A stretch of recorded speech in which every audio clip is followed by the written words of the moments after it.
Hola a todos y todas, bienvenidos y bienvenidas a mi canal. La flexibilidad cognitiva. Este concepto refiere a la capacidad de adaptación al entorno, cambiando la estrategia, cambiando el comportamiento. Por ejemplo, voy a la biblioteca, quiero leer un libro específico sobre la Segunda Guerra Mundial, llego a la biblioteca, no está ese libro. Ya había decidido y hecho planes para quedarme más o menos un par de horas en la biblioteca, pero digo, no importa, leeré esto otro que también era interesante, o me acuerdo que había un libro de canción francesa que quería revisar y lo reviso durante esas 2 horas. O, por ejemplo, llego a un restaurante a comer mi plato favorito y ese día ya se acabó. Bueno, reviso la carta y por ahí considero otras opciones que sería interesante probar y lo pido. Cuando uno es autista, esto puede ser bastante difícil. Puede ocurrir que al llegar a la biblioteca y no encontrar el libro, no sepamos muy bien qué hacer. Y no sea tan fácil elegir otro libro y nos sintamos en una suerte de limbo porque esas 2 horas que voy a hacer, cuando se llega al restaurante por el plato favorito, uno no sabe muy bien si pararse, irse. Es como que nos hubiésemos quedado sin piso. Es como que sobreviniese un bloqueo y pensar en otro plato, pensar en otro libro, no parece ser en principio una opción. Eso tiene que ver con las particularidades del cerebro predictivo autista. Nos va mal cuando nuestras expectativas, es decir, lo que hemos pensado que va a ocurrir, no concuerda con lo que ocurre. Y nos quedamos atascados en esa situación, en ese error para nuestro sistema, tratando de decodificar el porqué del error o no sabiendo cómo proceder al respecto. Esto tiene que ver, el tema de la flexibilidad cognitiva, con nuestro pensamiento monotrópico también. Hacemos las cosas en profundidad, una cosa a la vez, y nos gusta lo predecible, lo que sigue un esquema, lo que sigue aquella ideación que nos hemos hecho sobre lo que va a ocurrir. Y cuando no ocurre, tener un plan B muchas veces o sobre la marcha virar nos es mucho más complicado que a las personas con una configuración cerebral típica. Para un neurotípico, tener un plan B, C, sobre la marcha, cambiar de disposición, puede ser más simple porque su procesamiento es distinto. Ellos tienen un procesamiento perceptual mucho más simultáneo. Pueden ser multitasking. Nosotros vamos a una cosa a la vez, ¿no? Somos más secuenciales, una cosa, después otra, ellos son simultáneos. Y si tienes un procesamiento simultáneo, claro, puedes saltar de una opción a otra o abrir más rápidamente otra ventana. Nosotros estamos en esa ventana y abrir otra ventana supone que acabemos primero esto. Pero cuando lo que estoy haciendo acá no tiene una resolución como la esperada, entonces nos quedamos pensando, ¿y por qué? ¿Y qué pasó? ¿Y qué pasaría? Y entonces, si hubiese llegado antes, nos quedamos cavilando sobre el error o sobre la situación que no ha ocurrido como desearíamos que hubiese sido. Ahora bien, el déficit de atención e hiperactividad, nombre terrible, como hemos dicho en otros lugares, como señala Alejandra Aceves, Alita, o Bea Sánchez en su último libro también al respecto, debería haber un mejor nombre. atención divergente, por ejemplo, pero en ausencia de un mejor nombre hablaremos de déficit de atención. Aquí, TDAH. La persona atencionalmente divergente, la persona con TDAH,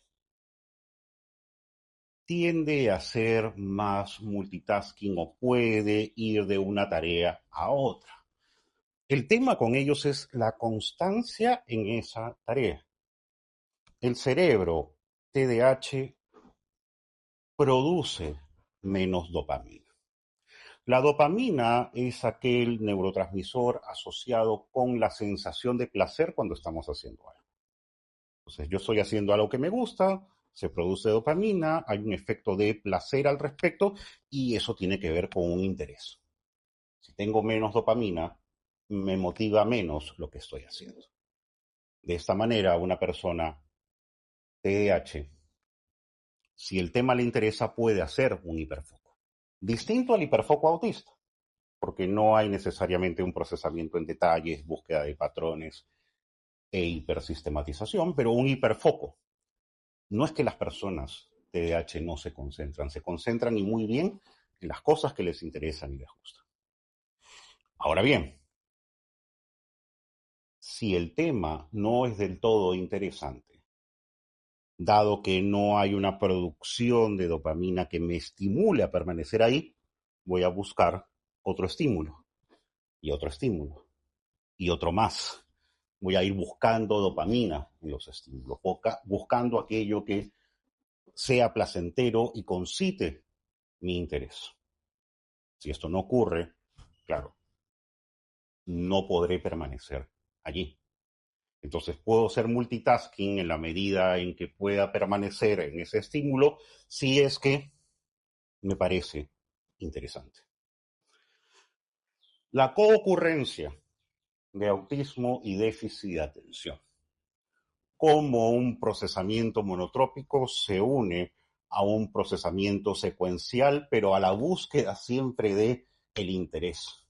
Cómo esto que parece tan fijo en una sola cosa y estructurado se puede unir con esta búsqueda constante de la novedad, del estímulo que parte de un sitio, llega a otro y finalmente llega a otro insospechado. Pues bien, cuando hay una coocurrencia, no es que los autistas perdamos ese procesamiento monotrópico, pero vamos a ser más flexibles, es decir, vamos a estar más dispuestos a mover el foco de atención. Probablemente nuestros intereses profundos varíen mucho más en el tiempo respecto de quienes son solamente autistas. De alguna manera nuestra transición, la dificultad para cambiar de una actividad a otra, sea menos. Posiblemente pueda ser más de una cosa a la vez, hace que nuestro procesamiento sea más paralelo, sin llegar al multitasking neurotípico, pero podemos estar haciendo una actividad y otra a la vez. Es decir, esta flexibilidad cognitiva, este poder adaptarnos al cambio junto con mostrar nuevas estrategias y comportamientos, es mucho más fácil dentro de esta coocurrencia. En la situación de la biblioteca, si soy una persona autista y TDA, probablemente me cueste menos buscar otro libro porque puedo transitar a otra cosa que me estimule. Y en el restaurante, posiblemente puedo recordar que en el menú alguna vez había visto algo interesante y salte a eso sin mayores dificultades.